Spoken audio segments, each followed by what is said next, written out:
U.S Mexico relations in light of the visit by President Andrés Manuel Lopez Obrador to Washington. The Mexican president arrived last night. He's already had a busy agenda this morning, laying wreaths at the monuments to Lincoln and to Juarez. There will be, of course, the very important meeting at the White House later on today, and a high-level dinner later on. This is a visit which, a presidential visit is always an important thing. And for a think tank like the Mexico Institute, it really pushes us to take stock of where we are in the relationship. It pushes us to put forward ideas about where the relationship could and should be going. And it gives us pause to consult with the real experts. And we're very, very fortunate to have five fabulous experts with us today. We have 3 ambassadors, 2 academics, people who are very, very active in the public policy sphere as well in Mexico. So first of all, I'm delighted to introduce Ambassador Roberta Jacobson, who of course is well known to many people both here in Washington and in Mexico, of course.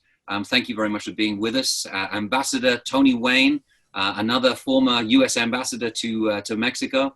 And both of these people have been terrific friends to the Mexico Institute and to the Wilson Center in general. Ambassador Jeronimo Gutierrez. Jeronimo, great to see you. Thank you so much for joining us. It's brilliant to have the Mexican diplomatic perspective. Carlos Heredia, Doctor, it's great to see you. Thank you so much for being with us. And I know that you have a lot of both interesting perspectives from sort of the inside, the outside, and some analysis of what this visit means. And last, but by no means least, our friend Alejandro Moreno. Alejandro, thanks for being here. You're going to be giving us a public opinion perspective and beyond on this visit. So as I said, a presidential visit is always an important thing. And normally we celebrate these as opportunities to focus on the relationship. And we hope that the 2 governments that are involved are going to take the time to reflect upon where we are, where we're going, and what we should be doing.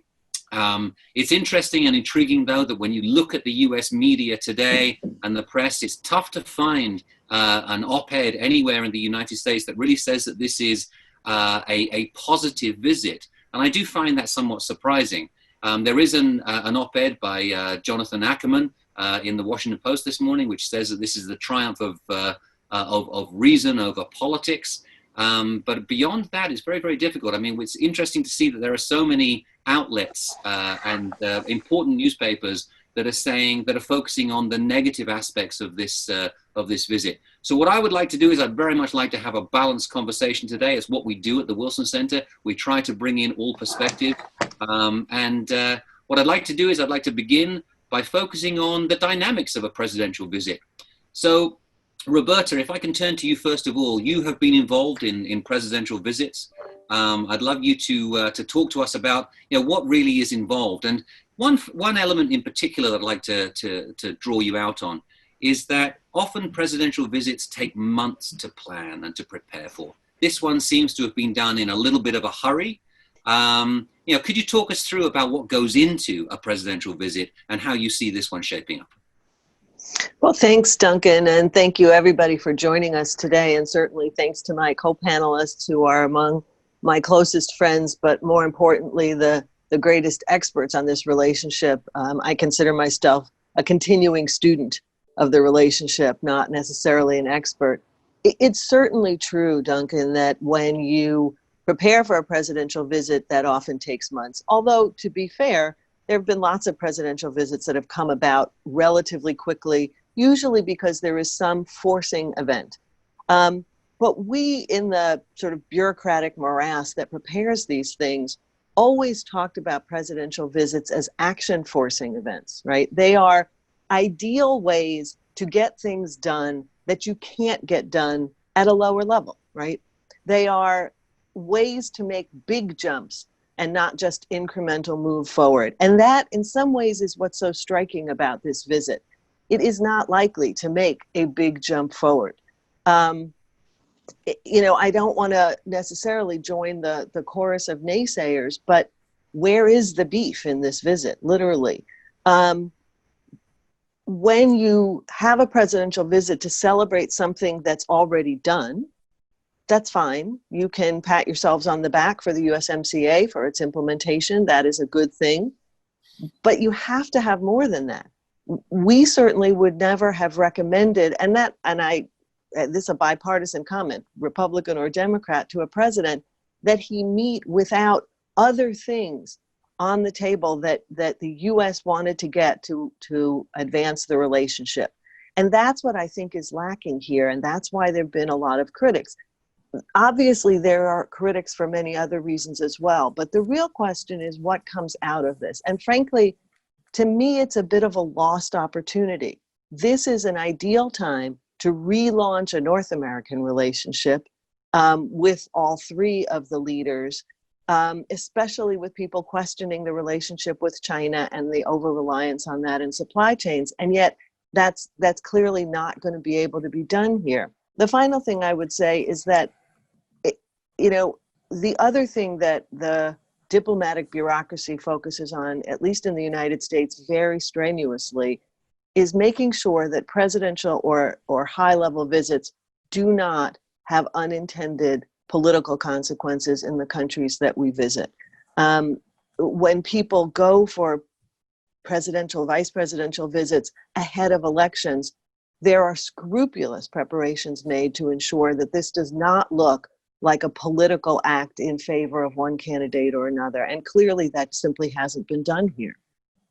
Thank you, Roberta. I'd like to turn to Tony and, this opportunity that Roberta talks about. I mean, a lot of us who are participating today have emphasized over and over again the need for a more institutionalized approach to the relationship. I know that, Tony, you've just written a piece on that appeared in The Hill yesterday and this morning, where you focus on that. I wonder if you could talk about that, and feel free to jump in on anything that Roberta said about a presidential visit as well, please. You're muted, Tony, right now.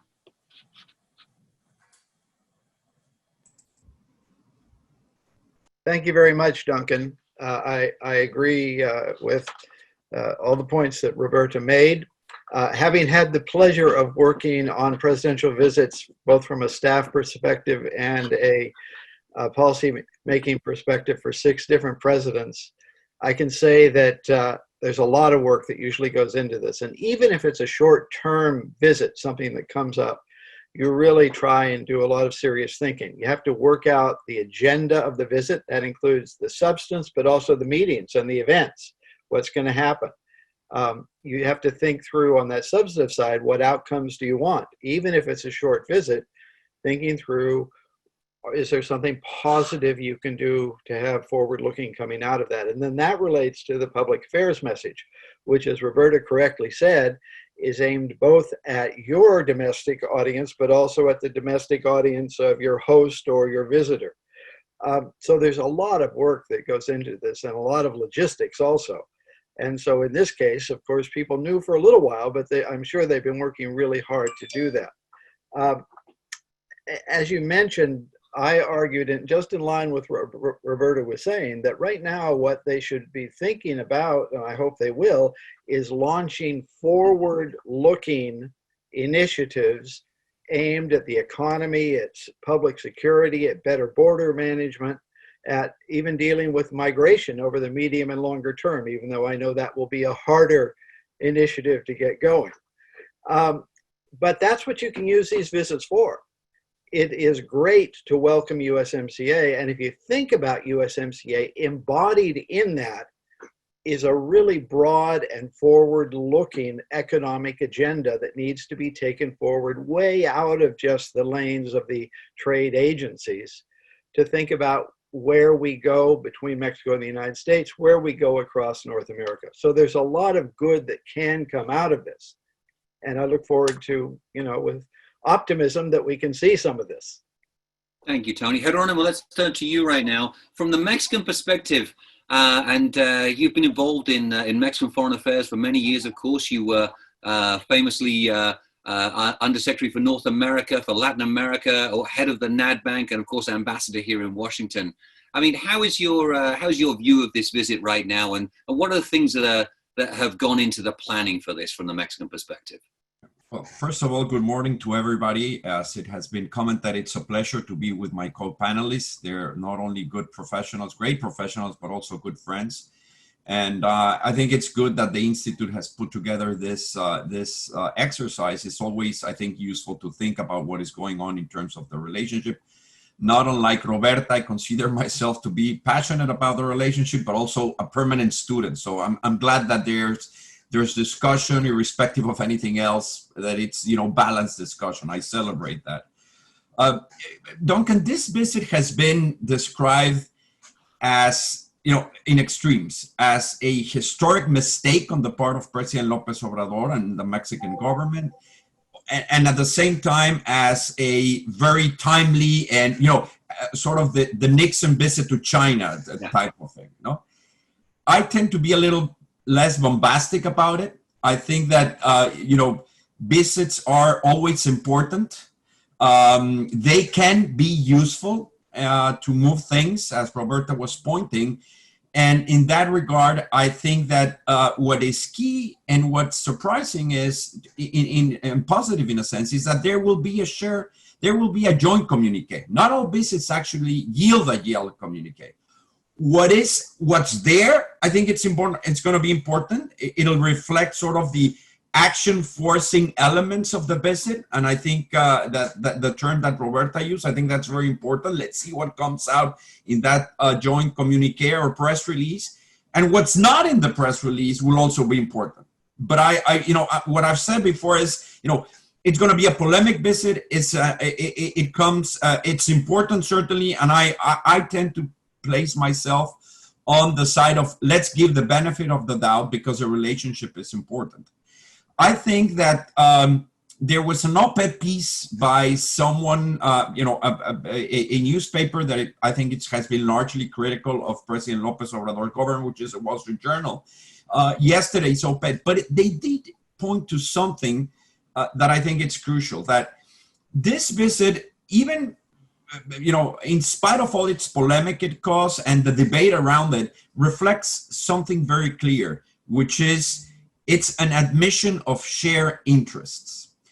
President Lopez Obrador, who was very critical of President Trump as a candidate and later was very critical of some of the things we, quite frankly, that we did during the past administration, suddenly finds himself in the need to work with the Trump administration as best as possible, right? And that is a reflection of shared interest. And I think that on the U.S. side, it's pretty much the same thing. I celebrate that. I think that, when I became ambassador, I pointed to the fact that I think that if we were able to survive this 3 years ago, a critical moment that we found ourselves in the relationship, we would have a more mature relationship, that it will be more open to very clear differences among us, but with a recognition that we must work together. And I think that this visit, in a sense, resemble. I wouldn't frame it as this historic event. It's an important visit and period, and it comes at a difficult time in terms of the political context in the United States. So I would just like to point to also the fact that there's going to be, I've talked about having the visit two type of costs for President Lopez Obrador. One is, and his government, one is a cost with Democrats, which have, expressed at least certain concerns about the visit. I personally would have liked to see some form of engagement with the Democratic camp. I think that would have been within the rules of, if carefully done within the rules. And I think it would have been balanced. I don't know all the details of how this visit was put together, but I would have certainly liked to see, and I think it would have been better to have the trilateral meeting. That didn't happen, unfortunately. And B, some form of interaction with the Democratic side. I think that would have been good, but it's not sufficient to say that the visit is going to be a mistake or a huge mistake. I don't think that's the case. There will be a cost with the Democrats that will need to be minimized as much as possible, and I hope that happens. And then internally, there's some cost politically.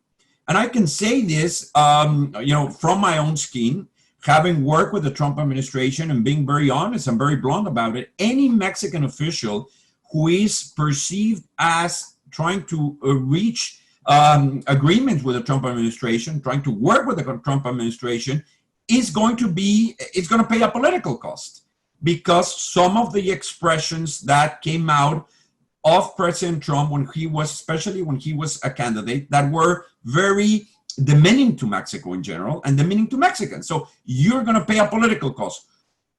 Is that sufficient not to have the visit? I don't think so.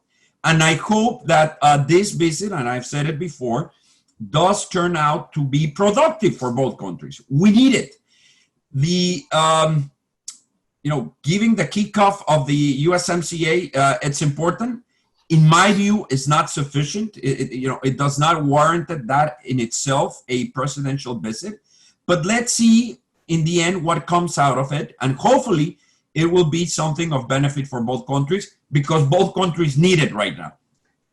Thank you, Geronimo. And I think it's very important that you mentioned that, the past 3.5 years have been turbulent in the relationship. Let's not kid ourselves. And the fact is the relationship has survived. And that's largely because there's been a lot of folks out there in both government, in private sector, in civil society, who have advocated for the relationship, who have fought for the relationship. And the fact is that President Lopez Obrador has his own particular approach to his relationship with President Trump. It's a unique relationship in that sense.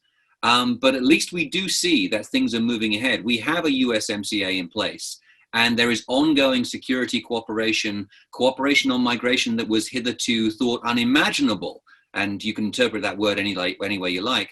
But it's been ongoing. So, I think that's very, very important. The relationship endures. The relationship is still strong.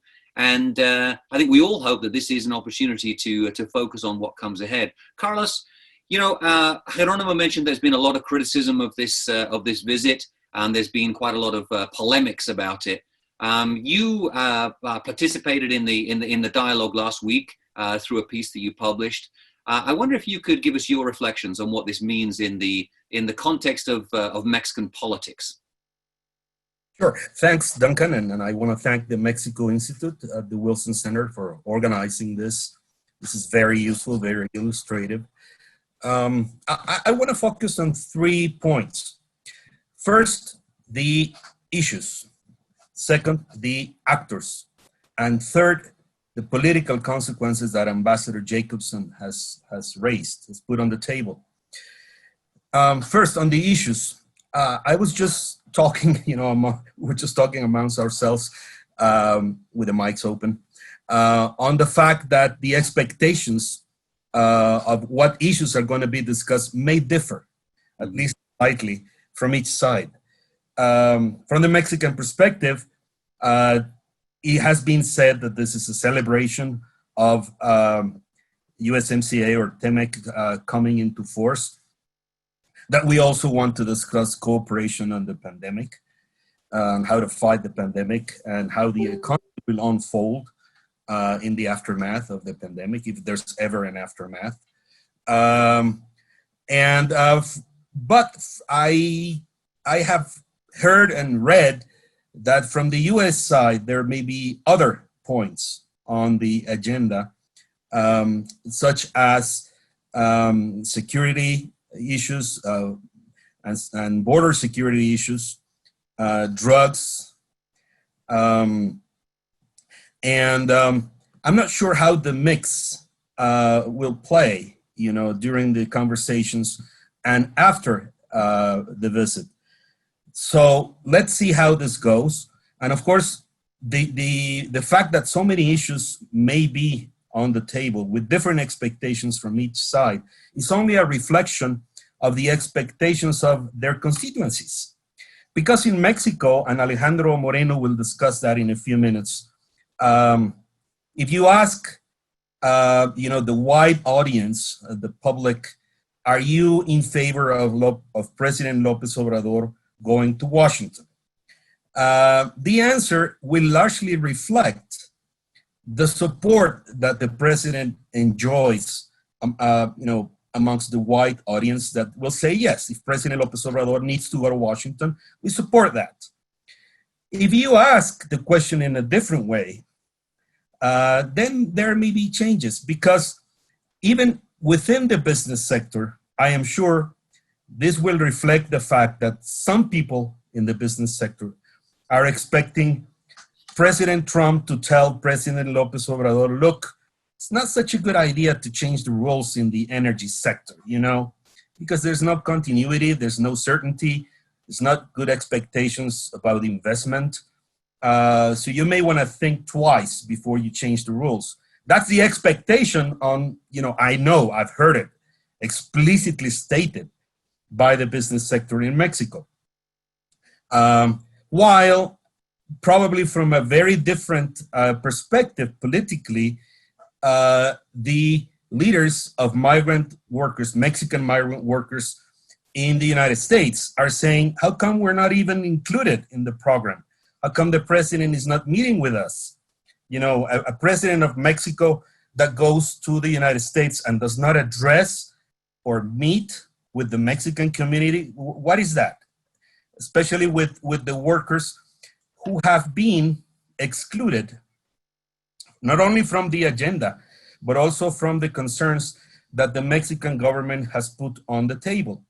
And this is, and I go to the third issue, and this is kind of ironic, coming from a president that all along his very long political career of 4 decades has been a champion of the workers, has been a champion of the poor, has been a champion of those sectors of our society that very often do not have a voice, or their voice is not heard.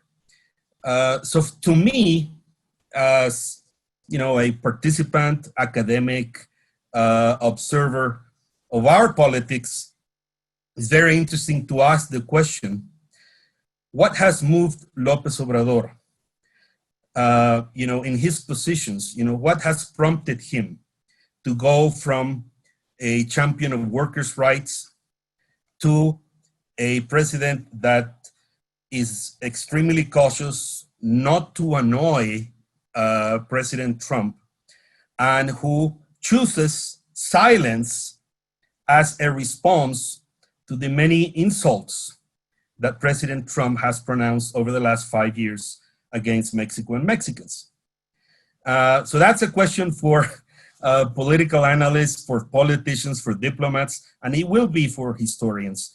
And one final thing on this first issue, to me, I want to go back again to the unintended political consequences that Ambassador Jacobson raised. To me, it is absolutely strategic who is in charge, who is in control of the media narrative. And we have seen in the past that President Trump, you know, can visit President Peña Nieto, and a few hours later, you know, say something that goes exactly against the spirit or the alleged spirit of a visit. Of course, he controls his own narrative, and that's why I totally agree with Ambassador Jacobson that there hasn't been any work, if there can be some work, to control the political narrative and the political consequences that this may bring. Thank you, Carlos, and thank you particularly for bringing up the point about the migrant community here in the United States. I mean, 2 points that I'd like to add here to that, which is that one, despite the economic crisis that's being faced here in the United States, migrants have sent record numbers of remittances back to Mexico at a time when Mexico desperately needs that money. And I personally wish there had been more of a recognition of that from the official delegation coming here to Washington. And secondly, of course, you know, the last time that Andrés Manuel López Obrador was in Washington, he was here as a candidate. He spoke at the Wilson Center. And it was during his speech at the Wilson Center that President Trump announced that he was going to end the DACA program. That fight still goes on today and is very much in our minds. And, you know, his answer that day at the Wilson Center was very telling. A journalist stood up in the Q&A session and said, you know, Mr. Lopez Obrador at the time, what do you think about this initiative by President Trump to end DACA? And he said, I don't want to get involved in the internal politics of another country. And he keeps that line today. And it's fascinating that it still holds that. Roberta, you want to come in here? Well, by the way, there's a possibility that the Trump administration will refile the request to end DACA during President Lopez Obrador's visit, which is, entirely possible for this administration. Absolutely, absolutely. I'm going to turn to Alejandro in a second to pick up on some of the points that Carlos was bringing up about public opinion. But I want to remind our audience that we have a Q&A function here. A couple of people have already sent in questions, so please use that. If you have something you'd like to ask the panel, we'll be turning to Q&A in about 20 minutes. Alejandro, you just wrote a very, very nice piece for us at the Mexico Institute. Thank you so much for putting that up on our website, which looks at the public opinion aspects of both the USMCA and the president's visit and the bilateral relations in general. I wonder if you could talk to us a little bit about those perceptions in the public eye in Mexico. Yes, thank you very much, Duncan. There are, of course, many substantial issues that are discussed about this visit. When we talk about public opinion, many times it comes to the symbolic ones. What is going to be said, what is going to be done, how. And in the piece, what I tried to put together were data asking how is President Lopez Obrador standing before Mexican public opinion right now? What changes have we recorded through the polls? And also what changes there had been in the image of the United States, because there have been moments in recent months during the last year in which the image Mexicans have had about the United States has been predominantly negative.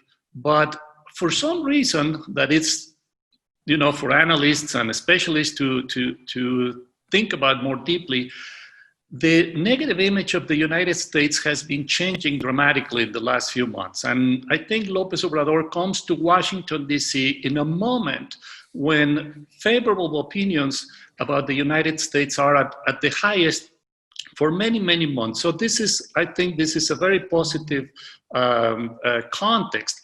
But on the other side, what was the most popular president at the beginning of a term for the last 30 years. This is from Salinas until now.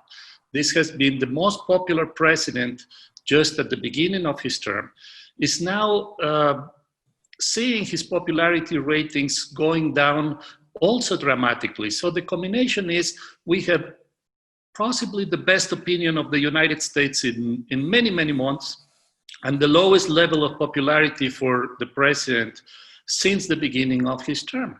It is still a majority feeling. He enjoys a 56% approval rating according to the polls that we have conducted for El Financiero newspaper. So it's a majority support, but it's far from those levels close to 80% that we recorded at the beginning. The different problems, the domestic problems that he has mentioned are adding up to this feeling. It has to do mostly not with him personally. He continues to evoke a lot of respect as a politician. We have to remember that at some point he was very dividing. As his popularity ratings go down, we are looking at the crystallization of Mexicans, of a Mexican divide of pro-AMLO and anti-AMLO camps. Some people even talk about a higher level of polarization in Mexico. We haven't really measured that, so I will not talk about polarization, but it is clear that his drop in popularity has made this divide more evident. So this is how he comes to Washington, weakened somehow in his approval ratings, with a high expectation also on the new trade agreement. I think this is partly behind the explanations for changing attitudes towards the United States, not to mention that even though President Trump has been, as Professor Heredia mentioned before, has been rough in the rhetoric towards Mexicans, but I think I don't have specific data for this, so it's going to be more impressionistic. I think that that rhetoric has not been as harsh in the last few months when we have actually measured this change of attitude. We would have to take a look at that. But this is an interesting combination for the meeting. A president that comes in its lowest point in regards of popular support, and the optimal, possibly the best scenario for a meeting in the United States. I have to even add that President Trump, that has enjoyed, if I can say that, only a single digit of positive opinions among Mexicans for a long time, he has now 2 digits. For some reason, he's improving. This, of course, doesn't mean that Mexican or voters of Mexican origin might actually be considering this. As some of the analysts have said already, the impact of this meeting may not be as much as it would be expected. I think Ambassador Jacobson said, we cannot expect a big jump forward, but I would add that the expectation that this may have electoral consequences may be also an overstatement. Duncan. Thank you, Alejandro. That's fantastic. I'd like to circle back on a couple of issues that are here. And one of them, of course, is about the timing. We've had one of the questions that has come in already from Gabriel España. And he says, it's great that both presidents are meeting. This was badly needed, but why now? And his point is that he sees it as being very bad timing. In the panelists' experience, are these events negotiated? This meeting was requested by Mexico or the United States. What are we hearing? Any views on whether this is a clear sign of political support to President Trump from AMLO? And I think those are some of the questions that have been going around, certainly in Mexico and to a lesser extent here in Washington. I don't know if anybody would like to come in here. I mean, Geronimo, why don't we come to you first of all on this one? And how would you react to that? Well, the main criticism, I think there have been 2 criticisms about the timing of the visit. One that has to do with sort of the election process in the U.S., and that has already been discussed. And the other one that both countries are in the midst of a very serious health emergency. I tend to think that the second one is not an argument against the visit, because I think that, presidents should be able to travel, even if there's an emergency, and, remain connected and on top of things. And I think that it's important for the U.S. and Mexico to discuss things that are related to the pandemic, such as, how can we better synchronize our production processes in the very near future, something that it's already, it's already present in the relationship, about, how can we better protect our border region for this pandemic or any other. So I think that's not, in my view, a potent argument. The other one has to do with the timing in terms of the political process in the U.S. As I said before, I think that it would have been a welcome, in my view, it would have been a welcome component of the visit if there was some form of interaction with the other side of the aisle in the United States. I think that would have been in the benefit of everybody. And in my view, and I may be wrong, this would have not been sufficient for the Trump administration to impede it. That's something that it's very much in the type of relationship that we already have. When U.S. officials visit Mexico, and Roberta or Anthony can correct me, but now it's pretty commonplace that they interact with all sorts of political actors. Therefore, I think it would just have been positive. So I'm not so, is it the best time? No, probably not. But I wouldn't call it again like this is, it's taking place at a terrible moment. There is also evidence that former presidents of Mexico have met previously with presidents in the, pretty much in the same states as what is going now. So I do think that there needs to be extra care to make sure that the president's AMLO's visit to the U.S. does not send the wrong signal to the Democratic camp or to anybody else that, he has chosen sides. my view is that the Mexican government should always try to have, not bend on any one candidate or any one party in the United States, but sort of have a balanced approach and contact with both of them.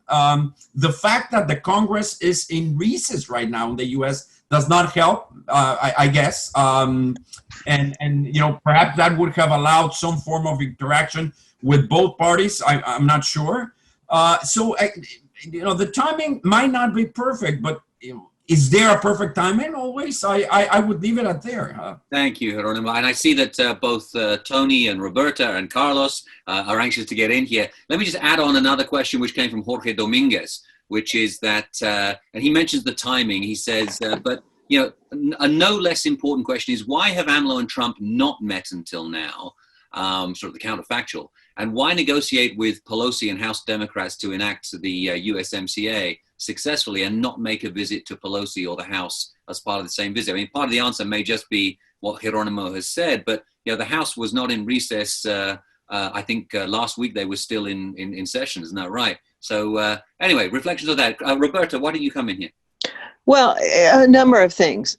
First of all, I think the idea of presidents traveling during a pandemic, while I'm not thrilled with the idea, it's certainly people travel during crises. The real question is for what, right? I mean, there's no reason not to travel if what you're doing at the other end in that visit is so overridingly important to your people, to the relationship, that it requires it. That's what I don't see here. The second thing is that I would not disagree at all with Alejandro's point that a visit like this is not going to affect the outcome of the U.S. election. Although, honestly, I do think that the Trump administration was not unhappy with the idea that they could present USMCA and the achievement of the treaty as an electoral prospect.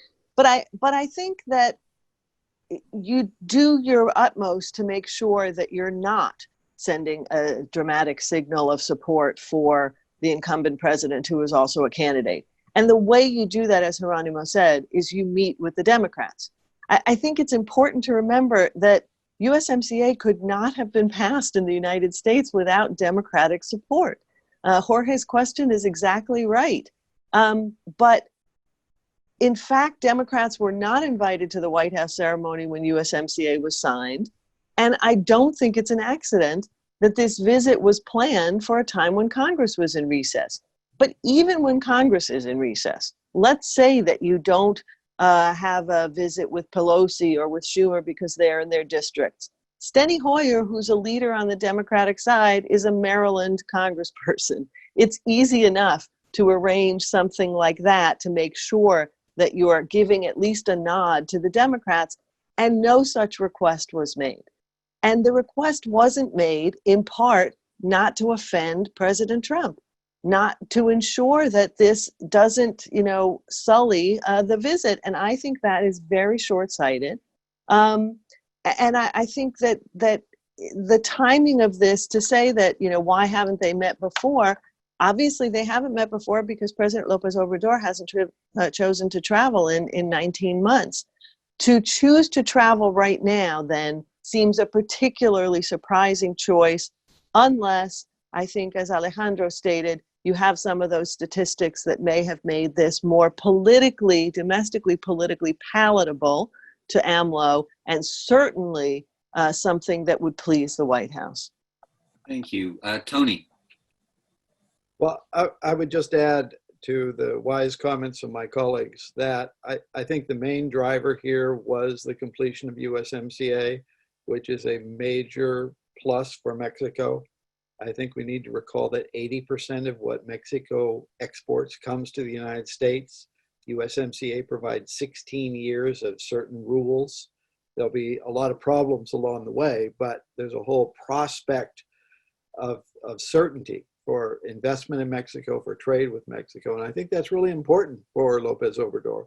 And even more so during the COVID-19 crisis, when the IMF is now saying they're going to drop GDP by 10.5%. And there are many, many Mexicans out of employment and many more who will probably be out of employment in the future. So this is an opportunity for the President of Mexico to send a positive signal that there's hope out there. And I think Alejandro can validate in his soundings of Mexicans that there's good hope for USMCA, perhaps an exaggerated hope of what it can deliver, as Geronimo said earlier. But there still is hope, and I think that was motivating a lot of the Mexican effort here. And it was Mexico, my strong impression is that the idea initially came from Mexico for this visit. And I think there was debate within the Mexican government about whether this was a good idea or not. But clearly the president came down thinking the calculation was good and positive for him. And I do agree with it. The timing decision was probably largely in the hands of the White House because they were receiving him. So we have this timing because that's what they accepted for going forward. Thank you, Ambassador. Carlos, before I let you open the mic for you, there's a couple of comments. One from Ambassador John Negroponte, who makes a very good point. He says, shouldn't we be celebrating the fact that AMLO has finally decided to travel abroad? I mean, is this the beginning of a new approach? I mean, this would be a wonderful thing if we saw, him behaving more like a Mexican president does in terms of making some strategic visits. Your reaction to that? And then another one from Kate, who just said, she's listened to all of the comments so far. I'm still not sure I know the answer to this. What does President Lopez Obrador get out of this visit? Carlos. Okay. Of course, we are all familiar with this quip in The Economist that the only thing President Lopez Obrador will earn will be miles because he traveled on a commercial flight. But let me address both questions, Kate's question and Ambassador Negroponte's question. I think it's very clear that President Lopez Obrador has the expectation that, of course, visiting the most powerful man in the planet will permit to show him presidential as a leader, as someone who has a very powerful partner who will play a very important role in the recovery of the expected recovery of the Mexican economy after the pandemic, in the aftermath of the pandemic, and that he needs to reassure people in Mexico and outside Mexico that he, will continue to work together with our trade partner, our neighbor, and that's an important message to send. However, and this is where I address Ambassador Negroponte's question. However, I am afraid that the phrase that President Lopez Obrador pronounced at the beginning of his mandate, namely that the best foreign policy is a good domestic policy, has reversed, because there's a long line of Mexicans who want to talk to the U.S. ambassador and to convey messages to President Trump for the President of the United States to tell the Mexican president how to behave. And that's very strange, to bring into Mexican politics President Trump as a key actor. And that is happening as we speak. I'm not sure that the visit to Washington precisely now, some have written that President Trump did not invite President Lopez Obrador, but rather summoned him. I don't agree with that, but it has been written. I'm not sure that we're looking at a shift in approach. The American exceptionalism or the US politics exceptionalism is at display here. This is a good example. I'm not sure that it will happen for other cases because no country is nearly as important as the United States for Mexico. And so President Negroponte, I'm making him president. Ambassador Negroponte, I would not see this as the prologue of many international travels of President Lopez Obrador. But just to finalize my remarks, what does President Trump expect from the visit? I think there's one angle that has not been mentioned, and it is the fact that it doesn't address the Mexican American or Latino voters, but it rather addresses the white voters in the United States, the white educated voters, maybe women in the suburbs. And President Trump is sending the message, look, I'm not a racist, I'm not a white supremacist. I have beside me the president of Mexico, you know, in Mexico, a country of brown people, of Spanish-speaking people, of Catholic people.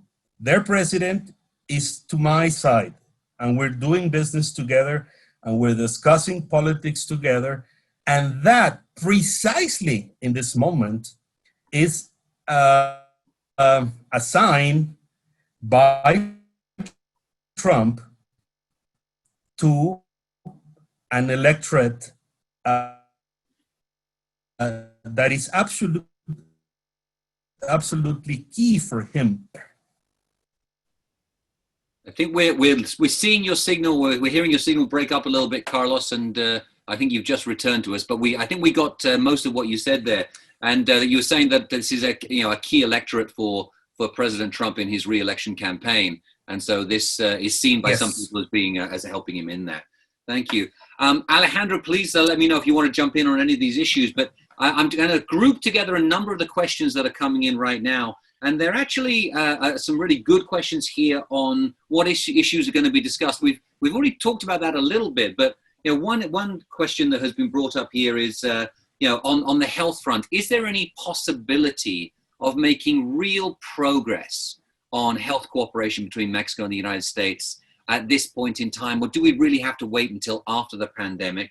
Another one: can we sort of keep the bridge open or the borders open for the flow of medical supplies, personal protective equipment, etc.? Another one, which I know that will interest you, Geronimo, is on, will water be part of the conversation here? That seemingly millennial issue between Mexico and the United States. And somebody else has written about the question of energy regulation. Is that going to appear on the agenda? Maybe that's going to be one of the issues that will be discussed at the dinner tonight. And the list goes on. So perhaps we could circle back with that. But I want to give Alejandro a chance, if you want to come in here to build on the other issues, and then please let me know who wants to jump in next. Alejandro. Thank you, Duncan. Just very briefly on two questions that were asked. The first one, is this something to celebrate? I would agree with those who say yes, and so would the majority of Mexicans that we polled. There was an excitement about this, as Carlos Heredia already said. 59% of those we polled agreed with the visit. He's right. If we word the question in different ways, maybe we can find different results. But just in the most neutral, balanced way, the majority of Mexicans agreed with it. And they agreed partly because the USMCA is widely perceived as something very positive. 64% of those people, the Mexicans we polled, expect positive results within a year. In a moment that we know the country is sinking badly in economic terms, and not only, I'm not going to get into the hard data of the economics, but on the subjective data that we get through the polls. During the pandemics, I don't remember measuring any attitude that had positive ratings, except the approval ratings for the president. Anything else has been a bad mood from the majority of Mexicans. Low expectations, negative expectations about the future. About a third of our respondents who have reported losing income or losing a source of or a job or a source of work. This is getting really negative in terms of the mood that we have been measuring, with the exception of USMCA. This has been very surprising because 64% are optimistic about it, and they expect quickly results. Of course, this is a risky issue too, because if it doesn't work like that, it may actually cost additional points down in the approval ratings and ultimately in the election that we have next year in July. But aside from that, what does Lopez Obrador get from this? I think that in addition to the approval ratings, we have clear measures that perceptions about government performance are very negative. Over 60% of respondents giving us negative ratings on how the government is handling the economy, crime, even those flag issues of Lopez Obrador like corruption and poverty. The only one that is kind of even but has a negative trend is the handling of the pandemics itself. So everything is becoming very negative. And when we ask about Lopez Obrador's attributes, he continues to be perceived as an honest man, but his ratings in leadership have been going down, and especially those in the capacity to deliver, to provide results from his government. I think that performance is what is the main critical part of those. I'm not talking about his critics, but the public at large. What he may get from the visit is perhaps, and I'm going to say it, I feel more comfortable measuring than speculating, but I will speculate a little bit. Perhaps a rebound in his popularity ratings, a rebound that may benefit from this visit, but that is not likely to last if those results are not start to be perceived by most Mexicans. Thank you. Tony, and then Jeronimo. Just to add on what Alejandro said, and going back to your question about will there be more health cooperation and other things, I think there's a likelihood there will be more cooperation on getting the two economies going again, on making sure the supply chains are working well. And so that will have impact on those related to the health sector, but also other sectors. And that's because both presidents want the economies to start cranking up again. And so there will be a focus on that. What we should look for is, does anything specific come out of this visit that you can see evidence that from Alejandro's words come, or is there going to be better implementation, on the Mexican side and better collaboration with the U.S. side as this goes forward? There's a lot of wisdom in doing that because both economies do need to start growing, and these supply chains are vital for both economies, for Mexico for sure, but also for the United States. So I think that's one area where I hope we'll see some practical, good coming forward. Thank you. Geronimo, and then we're going to turn to Roberta. Uncle, just a couple of comments related to this question. So let me go out on a limb here and assume that I'm advising President Lopez Obrador on right before his visit. I would have said two things, I think. One is you decided to support USMCA, a negotiation that came before you were elected. You took the right decision to support continuing economic integration in North America. And that's something very positive. But do not make the mistake that USMCA would be sufficient to turn around the Mexican economy. And I think that's the strategic mistake. It's okay to celebrate that we have this new trade agreement, especially in the light of what is happening worldwide with respect to globalization and trade. But let's not make the mistake to think that that will solve all the woes and the troubles in Mexico on the economic front, because I don't think it will. If there is not a better investment climate for both foreign and domestic private investment, it will be very difficult to use the opportunity of USMCA and the drift between China and the United States to our advantage. In that sense, I think it's positive that, today's dinner, I hope that he will hear view from very relevant CEOs from the United States and Mexico that I hope will point and will raise this issue in whatever appropriate way to the Mexican delegation.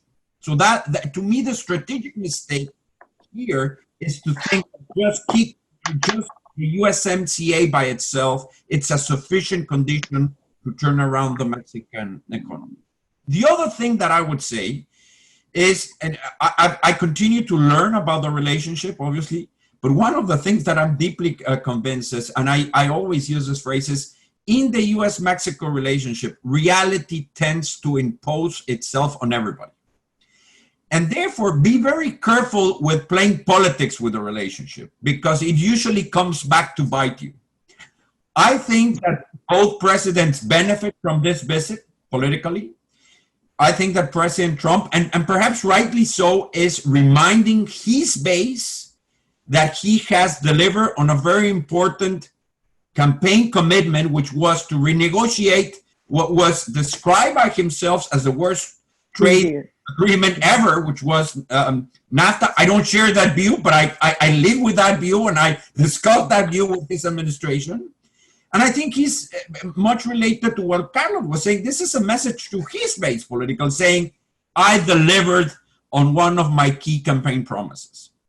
And at the same time, I think that President Lopez Obrador is trying to do two things. And I think it's legitimate, whether you like it or not. And mind you, I'm a right-of-the-aisle technocrat forming the neoliberal period, and therefore I'm bound to have a lot of differences, with philosophical differences, but with the Trump administration. Don't be so tough on yourself, Geronimo, okay? We like you. AMLO, but I don't take it personally, right? So the point is, he's also benefit for the fact that he will show that AMLO has made a contrast, a frequent contrast to the past. And that might be okay. And I think he's also trying to contrast the very immediate past in the relationship. We didn't achieve a visit of President Peña. It was, the conditions were just not there. And I think that he's trying to show he is in my view, President Lopez Obrador is someone who very much has knowledge of the 19th century. And I think that in his spirit, the relationship between Abraham Lincoln and Juarez very much gravitates in how he sees his visit also. I think there's no coincidence because it was a time that both countries were at a very difficult moment, political internally, that the two presidents were bound to have huge differences, and yet they managed to, coexist, if I may use that term. And I think that's what he's trying to show. Some people might criticize that politically. Yes, I can understand why. But in the end, the hope is that this visit does generate some things that are positive for both countries. And we have to see what comes out of the meetings. Thank you, Geronimo. Roberto, over to you. I'll be really quick because I think that my colleagues have said a lot of what needs to be said about this. But the point of USMCA not being sufficient for economic recovery or renewed growth, I think is a very important one. It is, in fact, the exact same mistake we would make with NAFTA, right? NAFTA was going to solve all the problems. In fact, structural reforms were not made in Mexico, and we did not take full advantage of NAFTA. In this case, the underlying circumstances for why there'll be a 10.5% contraction in the Mexican economy and the U.S. economy is contracting this year as well is likely not to be sufficient for myriad reasons. But one of the largest of them is that the Lopez Obrador administration has not made foreign investors feel the certainty that they need for investments. And that if that doesn't change, all the positives of USMCA will be insufficient. Certainly, I expect at the dinner tonight that there will be conversations, even if not about specific sectors, although those will probably be raised by some of the participants, but there will certainly be a conversation about worrisome signals for investors, beginning before AMLO even took office, but continuing up to this day, that they really should not have confidence in investing in Mexico. And that is, to me, one of the biggest problems that Mexico faces, and one of the biggest sort of reassurances that Lopez Obrador could give to his public, to the U.S. and other foreign investors, would be to try and impose greater certainty. And I'm not sure I see that coming. The second thing I would say is that it has long been a truism in U.S. Political circles, and I would extend this internationally, that leaders who are facing crises at home go abroad, right?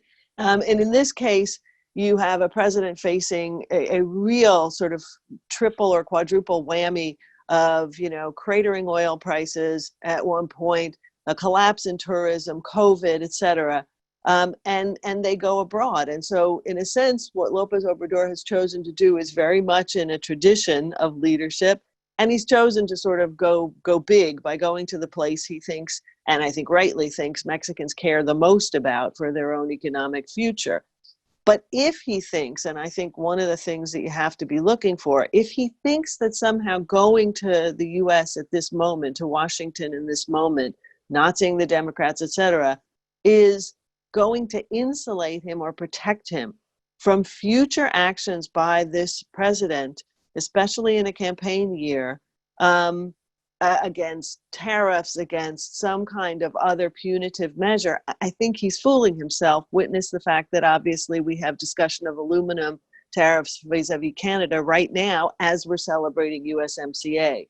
This is not a president who necessarily says, these are my new partners, I will not penalize them, no matter what.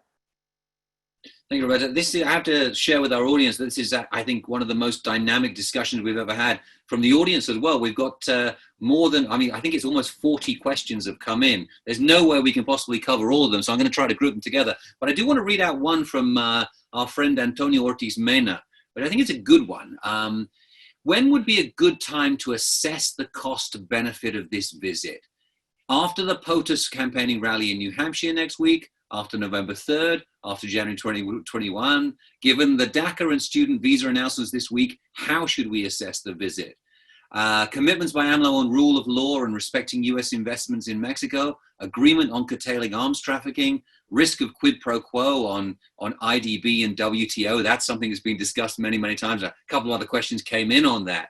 So how do we evaluate with the success of a visit? And one of the things that we don't do very well in the think tank world is do any kind of evaluation of the commitments that are made. And, I think that that's something we need to focus on more. We have some very high level meetings. We have big declarations, joint communiques, and then what? Where's the follow through? So how do we evaluate this? Carlos, go ahead. You're on mute. Yes. Okay. Well, I think there's one underlying assumption that does not correspond with reality. And the underlying assumption is that everything that is discussed is agreed upon, or that it comes as a result of, an agreement. And I think what happened last year on June 7th, 2019, was not an agreement. It was an imposition that the Mexican side had to take, whether or not they liked it, because they felt that the threat of tariffs was so imminent that they couldn't back down. And they said, we'll swallow the pill and we'll use the National Guard to contain, detain, deport Central American migrants. So the question is up in the air. What transpires, what comes out of this, what will be the result of an agreement, and what will be the result of the most powerful player imposing his conditions on the other side.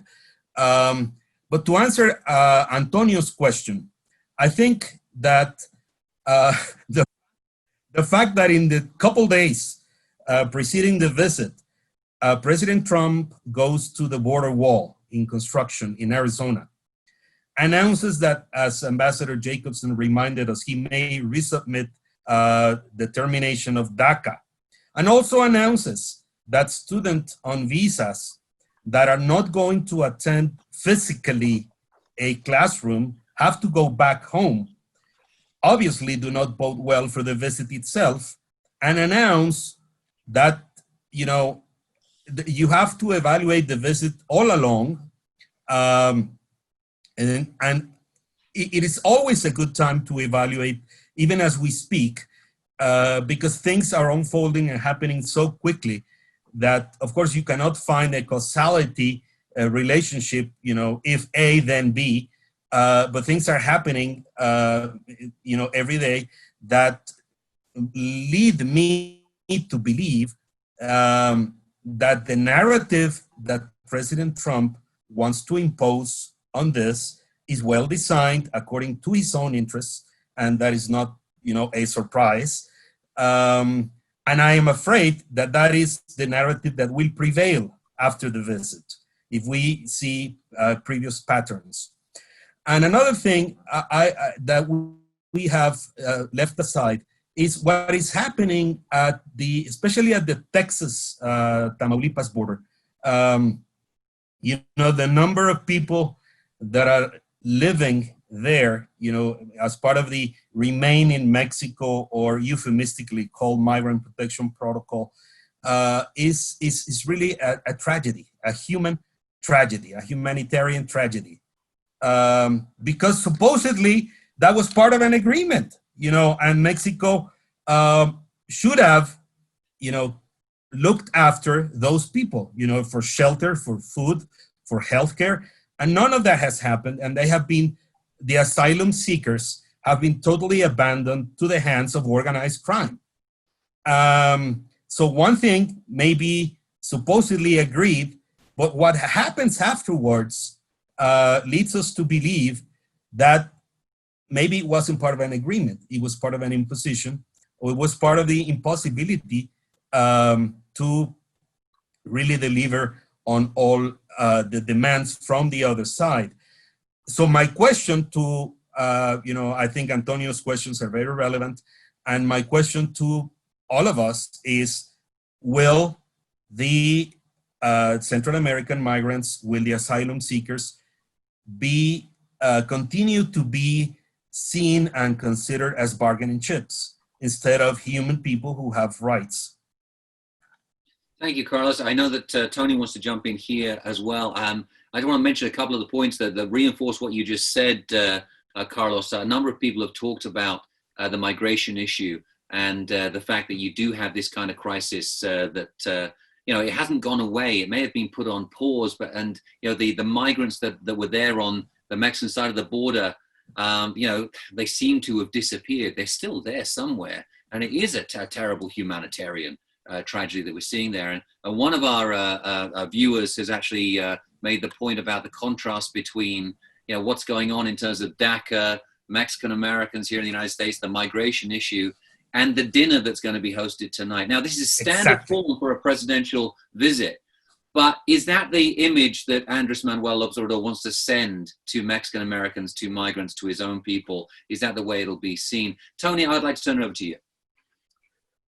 Well, thank you.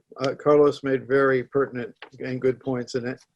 Antonio's questions were excellent. I think this visit's going to be evaluated next week and the week after and next month and going forward. There's not going to be one point of evaluation, but I do want to make a pitch for a great framework for considering the outcome of this visit and what happens following it. And that's a report that came out on Monday that Roberta and Geronimo and a number of our other colleagues as former ambassadors contributed to and put out by the Mexico Institute and the U.S. Mexico Foundation. And it actually comes up with a framework for taking U.S.-Mexico relations forward, not just in the next weeks, but in the months and the years ahead. And I think that's a great framework for everybody to look at. And you can find it on the Mexico Institute website. But let me just mention the pillars of that. The first one we talk about are strong institutions to work problems over a longer period of time, because they are hard problems between the U.S. and Mexico. Secondly, is sustaining public support, and that means not neglecting people-to-people connections. And that, of course, touches on migrants, but it touches on students also. And that's how you build relations over a long period of time. The third is a coordinated bilateral economic strategy. It goes way beyond USMCA. The elements that are mentioned at USMCA, but it's going to take a much richer collaboration to develop this relationship between the two countries. The other one is modernized security and intelligence cooperation. There's no question that cross-border crime and other threats are a real living threat to both countries that contribute to the deaths of thousands of Americans and thousands of Mexicans. That needs to be better dealt with. Border management relates to all of these. Can we be better at managing that border? And then finally, dealing with migration in a broader framework, in a longer time frame, really looking at the root causes and not just focusing on enforcement.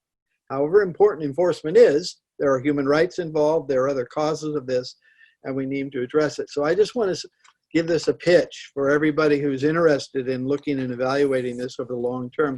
Take a look at this report. There's a lot of wisdom of many decades of working on U.S.-Mexico relations from both sides of the border that went into this.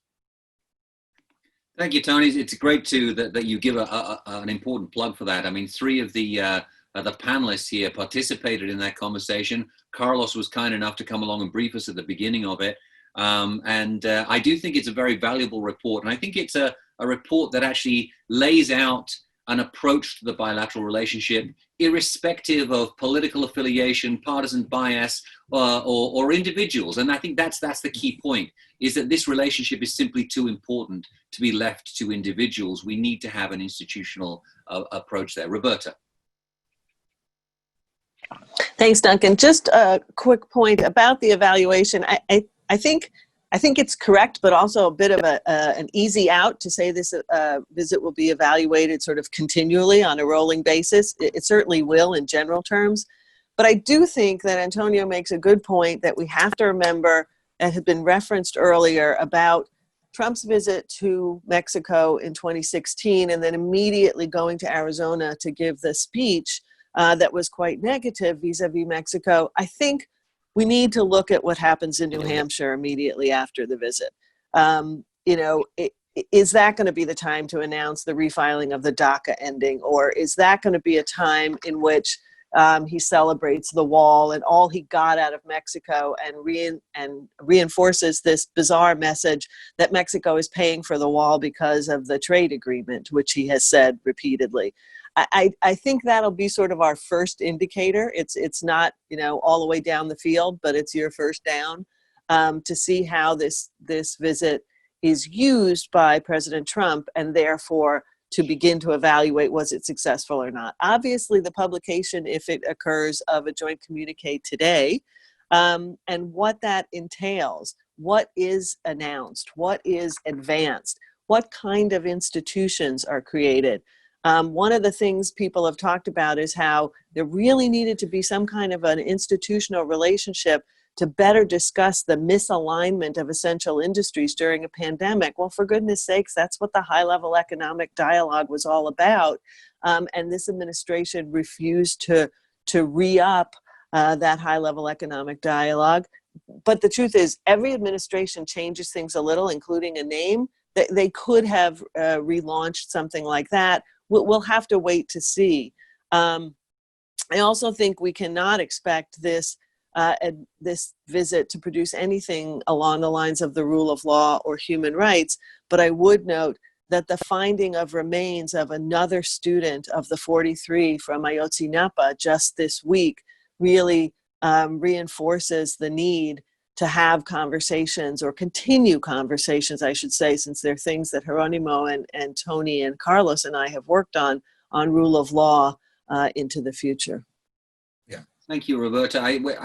You've touched on some of the most important issues that are outstanding on the question chain here. A number of the people who are listening have brought up the issue of the Ayotzinapa 43.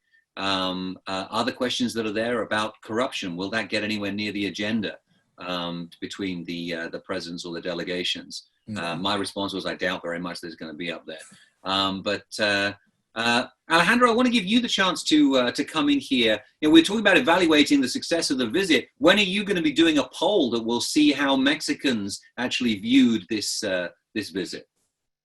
Well, Duncan, I think that from the media perspective, this should merit a poll right away. We will try to do that. We'll check with the newspaper, but obviously there might be, from the experience we have had from previous visits with other presidents, we might have the very immediate reaction to the symbolic part of the visit.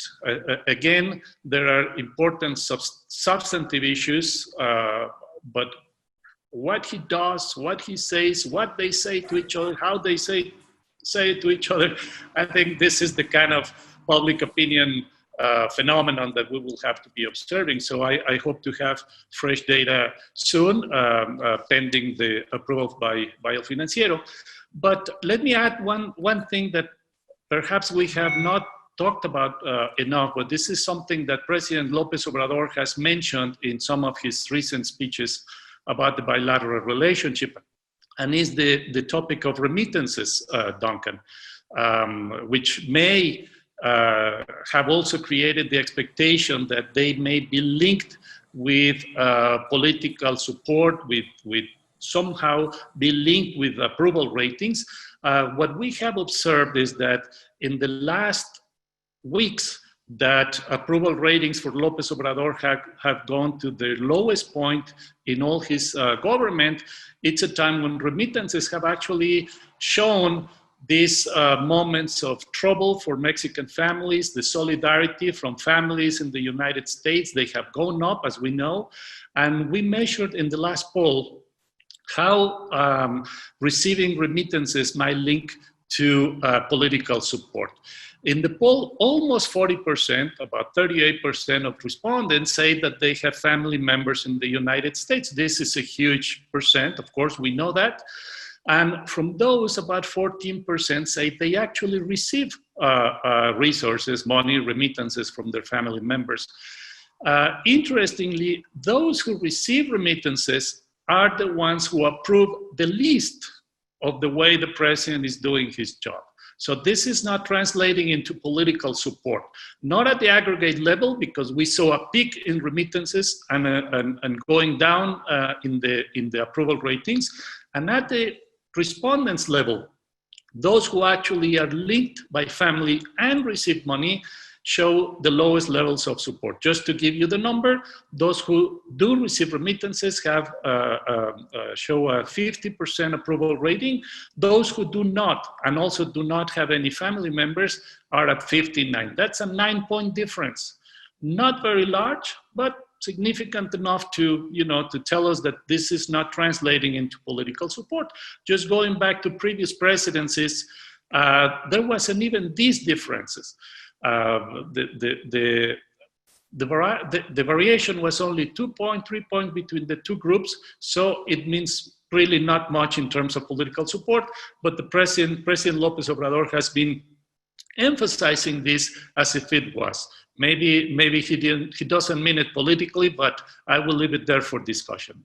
Thank you, Alejandro. There's so many issues that we're discussing right now. It's bewildering, but I'll just throw something else into the mix. A couple of folks have written in asking about the issue of China, and this is an opportunity to celebrate the USMCA TMEC.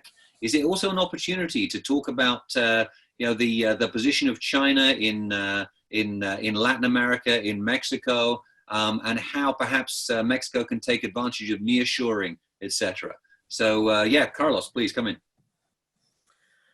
Thanks, Duncan. I think there's an underlying assumption that Mexico can attract a lot of Chinese business and investment out of the fact that there is, always an ongoing trade war between a technological leadership war between the United States and China. And I think that may be misled, because the question we have to ask ourselves is, why hasn't it materialized over the last 25 years?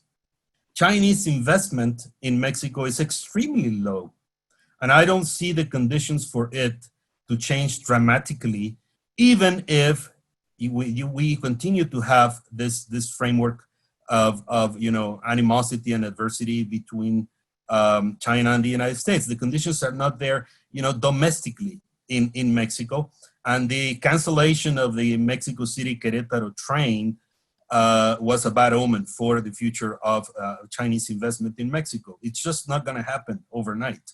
But I want to say something about domestic politics in the United States that we Mexicans should follow very closely. And it is the fact that in the pandemic, it is the Latinos and the African Americans who have taken the hardest hit, and those are, the segments of the US population who do the harshest work. So it is an irony to me that, day laborers who hail from Mexico and work in the United States to produce the food that is eaten by US families, are, designated as essential workers with no rights whatsoever. But the Mexican side is silent about their situation, about their condition. It is an irony. And the question on who attends the dinner, who's at the table, whose agenda is discussed, is extremely relevant. And another issue that I was also asked in the Q&A is the IDB issue.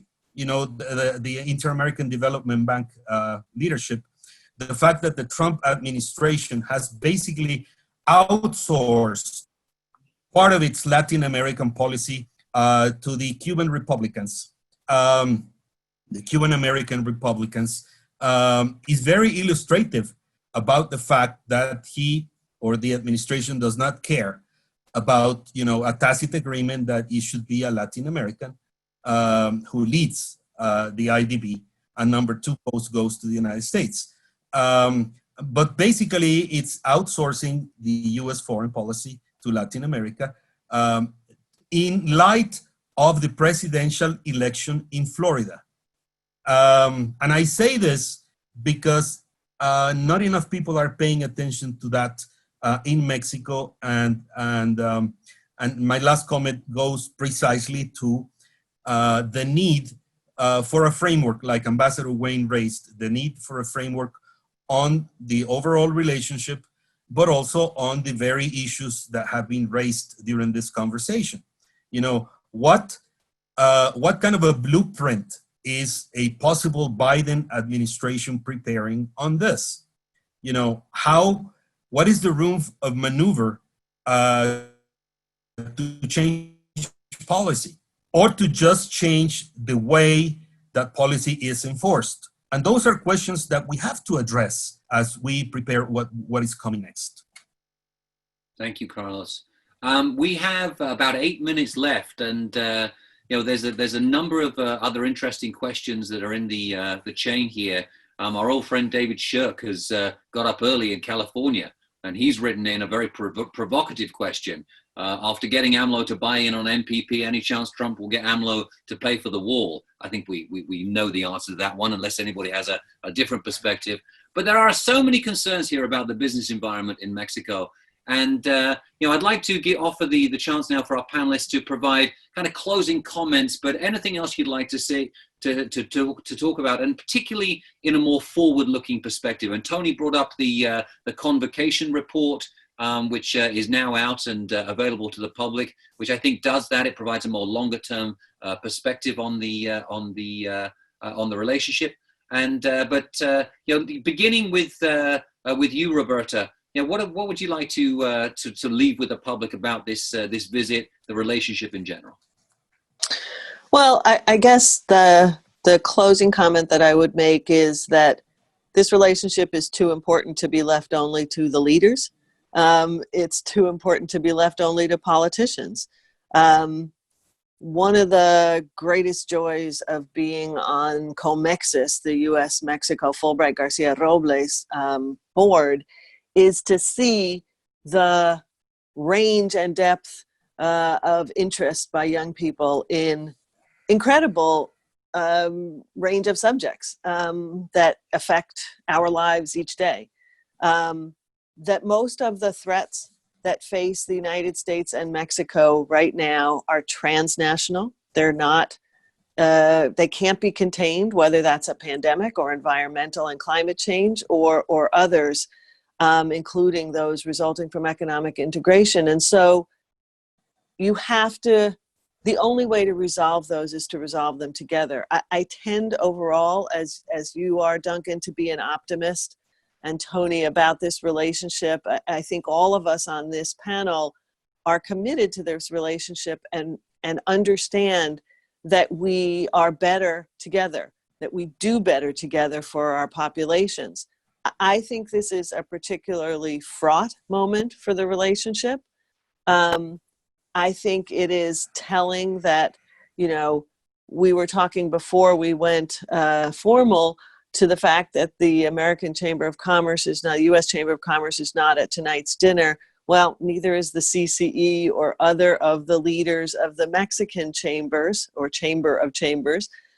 But I think we need to develop the institutions that channel those relationships. We have it with the U.S. Mexico CEO dialogue, but we need to get back to them in government because they ensure the resilience of the relationship through whatever shock may affect it. But we also need to expand, to celebrate, to deepen the people-to-people contacts that help us mitigate the effects of migration policies or immigration policies, explore the cultural connections between the two countries, and are also the absolute biggest check on anything that would truly blow up this relationship, because those are the human connections that keep this relationship grounded. So I remain optimistic despite being somewhat pessimistic about this particular chapter in the relationship. We need each other too much. We like each other too much. And we do better when we work together. Thank you, Roberta. Alejandro. Thank you very much, Duncan. I think that in addition to seeing the president for the first time in an international stage, we haven't seen it for the last 19 months of his government. There is another thing that I think is new, and it's the fact that he's gambling part of his political capital. This is certainly risky. We had not seen him doing that. When the pandemics began, he enjoyed a rebound in popularity, kind of like a rally effect for the pandemic crisis, but not strong measures were taken, even with an additional political capital at the moment. So I think this is a moment when he is actually gambling, he's taking the risks, and it will be very interesting to see whether he wins and for how long, or if he loses. So I think in terms of public opinion, it will be very, very interesting. Thank you, Alejandro. Jeronimo. You're on mute, Jeronimo. There you go. I will close with 3 comments, Duncan. The first one is that in my experience, you know, I tend to think that what Mexicans want of the relationship with the US and of their government is a relationship that is useful, that it positively affects their daily lives. I think that Mexicans have learned over the years to understand that there's a difference between the political narrative on the relationship and what actually happens on the relationship on a daily basis. To the extent that this visit is useful in that regard, that it can actually positively affect the life of Mexicans, because it's, you know, it moves something on the economic front, on the migration front, on anything else. I think that will be, you know, I would personally describe it as a positive outcome. It's no secret that there are differences, and there will continue to be difference between the Mexican government and the Trump administration. I think that if this visit allows somehow to make those differences obvious and clear, but not insulting, I think that would be something positive. And I think that's key. We will always have differences, and probably in this context even more so. But we need to learn to make those differences clear, public, but not insulting, not demeaning, not unrespectful, because that any relationship as complex as the one we have is liable to have difference. Number 2 is, I'm not of the view that Mexico should sit on the aisle on the migration debate in the United States. It's one thing to understand that it is solely the responsibility of the US Congress and the executive branch and the US people to determine how to handle their immigration system. And that's clear, and there's no question about it. But there's so many things that we can do better on immigration if we actually recognize that we need to work together on many fronts. I would like to see that the issue of immigration is raised. When Roberta and I, during the Bush Fox administration later on dealt with immigration, we had this, we always went to what we want is legal, safe, orderly migration. And that might be a far-encompassing concept to general of a concept. But what we were trying to say is this issue is hard for each country, but we're trying to work at it. I would love to see that sort of narrative in the future in the relations. I mean, we have huge difference of immigration. President Trump might have very different views from what Mexicans see on the immigration debate, but hopefully we can have begin to talk about it in a more constructive way. And finally, again, I would love to see that this results, that this visit is helpful to understand that the business climate in Mexico, that the climate for private investment in Mexico has deteriorated over the past 12 months, and that we need to address this. And there are obviously policy differences from the past that the AMLO administration has, but I think that we must recognize that unless there is more private investment in Mexico, it'll be very difficult to turn around the economy. And I hope that today's visit is conducive to that line of thinking. Thank you, Geronimo. Tony. Thank you, Duncan. And just to build on what Geronimo said, to put it a little bit different way, that last point, there are a lot of opportunities in USMCA and in the reaction to global supply chains, but Mexico has to take up those opportunities constructively. And they do have to attract that investment. And there are some reconsideration of policies that are due. I think the big message, let me just go back to a very basic fact. There is no bilateral relationship in the world that touches the daily lives of more Americans than the U.S. Mexico relationship. We should not forget that. That's why this visit is important, because it's a post mark in that process. And that's why all the crisis management of the past 18 months is important, because it's been missing the opportunities and the important issues that are there.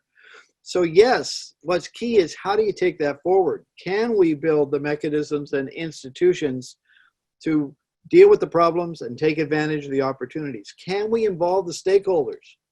Remember, there are about 5 million American jobs that depend on trade with Mexico, and there are a couple million Mexican jobs that depend on trade with the United States. That's a big impact in households all across, and then well over 12 million if you count Canada into this. So that's a big relationship, and we need to remember it's important, and we need to dedicate the attention that's needed, not governments, yes, but not just governments. Other people who are touched by this important set of relationships. Thank you, Tony. Carlos, penultimate word from you. 2 comments, Duncan. First, I'm going to use my Canada coffee mug to send greetings and hugs to my Canadian friends, because it's very important not to lose the North American perspective. It's very interesting that the term North America was left out of the new agreement, the USMCA agreement. And it may be partly because we're formal partners, but the notion of North America that the Trump administration has, I don't agree with. It's basically, a white region, a white country, which does not correspond to the composition of U.S. demographics, or not of the whole North American subcontinent. And I think we're all bound to gain more when we take, a North American framework to this vision, beyond the ever, tempting dual bilateral relationship framework. And the second comment is, to end on an optimistic note, just like Ambassador Jacobson did, I wish we would move from a pointing fingers approach to a building shared responses to common challenges approach.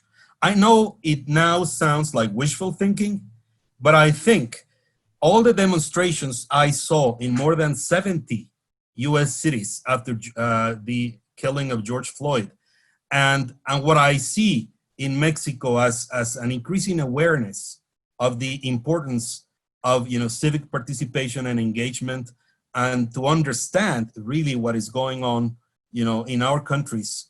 The Mexicans understand what is going on in the US and Canada, and Canadians and Americans understand what is going on in Mexico is very important. So I want to send special thanks to the Mexico Institute of the Wilson Center for organizing this in what I see as a major contribution to spur the dialogue among the peoples, of the three countries. You also have a Canada Institute, and as Roberta correctly stated, this goes way beyond the Beltway and way beyond presidential politics, and it's extremely important to nurture this dialogue and take care of our students, of our migrant workers, of our investors, of different segments of society that help build this great relationship. Thank you so much, Carlos, for those very kind words. Before closing, just 3 points very quickly. One, of course, we reached out to the Mexican embassy to see if they wanted to participate in this event, but obviously they're very, very busy with other business right now. But we do hope that we can attract the Mexican embassy and hopefully the ambassador herself to come and speak about the results of this visit at some point soon, because I think that would be a wonderful event, and hopefully our panelists can help to persuade the embassy that that's a good idea.